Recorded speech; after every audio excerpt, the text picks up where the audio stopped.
नाइमा राजिया कहते हैं जब गीदड़ की शामत आती है तो वो शहर का रुख करता है, मगर जब मियाँ कंजूस की शामत आई तो उनकी बीवी ने उनसे आमों की फरमाइश कर दी। मियाँ कंजूस का असल नाम हामिद खां था, मगर महल्ले का हर छोटा बड़ा कंजूसी की वजह से उनको मियाँ कंजूस कहता था। खैर, मियाँ कंजूस ने फरमाइश सुन तो ली, फिर बहुत हिम्मत करके अपने संदूक में से कुछ पैसे निकाले और बहुत शान से अपनी जेब में रखकर बाजार का रुख किया। सबसे पहले एक आम वाले के पास पहुंचे और दाम मालूम किया तो पता चला 150 रुपए किलो। ये सुनते ही मियाँ कंजूस कानों को हाथ लगाते हुए बोले, अरे भई इतने महंगे, कुछ तो कम करो। ये सुनकर आम वाले ने जवाब दिया, इससे सस्ते लेने हैं तो आगे जाओ। जारी है। मियाँ कंजूस फौरन आगे हो लिए। आगे चलकर दाम दरियाफ्त करने पर मालूम हुआ कि आम 150 रुपए किलो ही है। दाम सुनकर कंजूस मियाँ 12 सा मुंह बनाकर इससे बोले, खुदा का खौफ करो, इतने महंगे आम बेचते हो, इतना उम्दा माल सस्ता नहीं मिलेगा। आम वाले ने कहा। अब मियाँ कंजूस एक और आम वाले के पास पहुंचे। आमों की हालत काबिल दीद थी, पिचके गिले सड़े जिनसे रस बह रहा था। हजारों की तादाद में मक्खियाँ पिनबिना रही थी।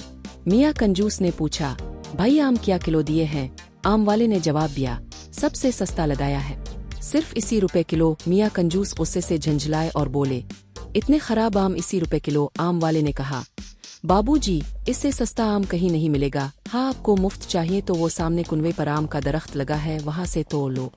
ये सुनकर मियाँ कंजूस बहुत खुश हुए और भागे भागे जाकर कुनवे पर चल गए और अलिफाचिल कर आम तोड़ने लगे। अचानक उनका पैर फिसल गया और मियाँ कंजूस कुनवे में जा गिरे। वो तो खैर हुई कि कुनवा खुश्क था, मगर मियाँ कंजूस गिरते ही अलिफाटे खड़े हुए और कपड़े झाड़ कर कुनवे में पड़े हुए आम अलिफाटे कर झोली में भरने लगे। मगर जब अलिफाओं पर नजर अलिफाटे आई तो बहुत परेशान हुए कि अब कुनवे से किस तरह निकला जाए। ये ख्याल आते ही मियाँ कंजूस लगे चीखने चलाने।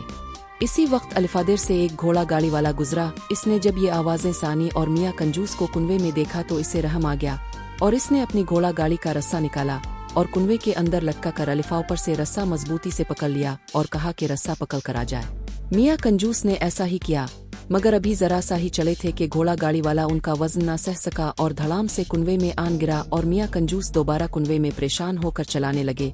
उनके साथ घोड़ा गाड़ी वाले ने भी चिल्लाना शुरू कर दिया। अचानक इस आम के दरख्त का मालिक वहां पहुंच गया। इसने देखा और हैरान होकर पूछा कि तुम दोनों कुनवे में क्या कर रहे हो? तब मियाँ कंजूस ने तमाम बात इस आमों के मालिक को बताई।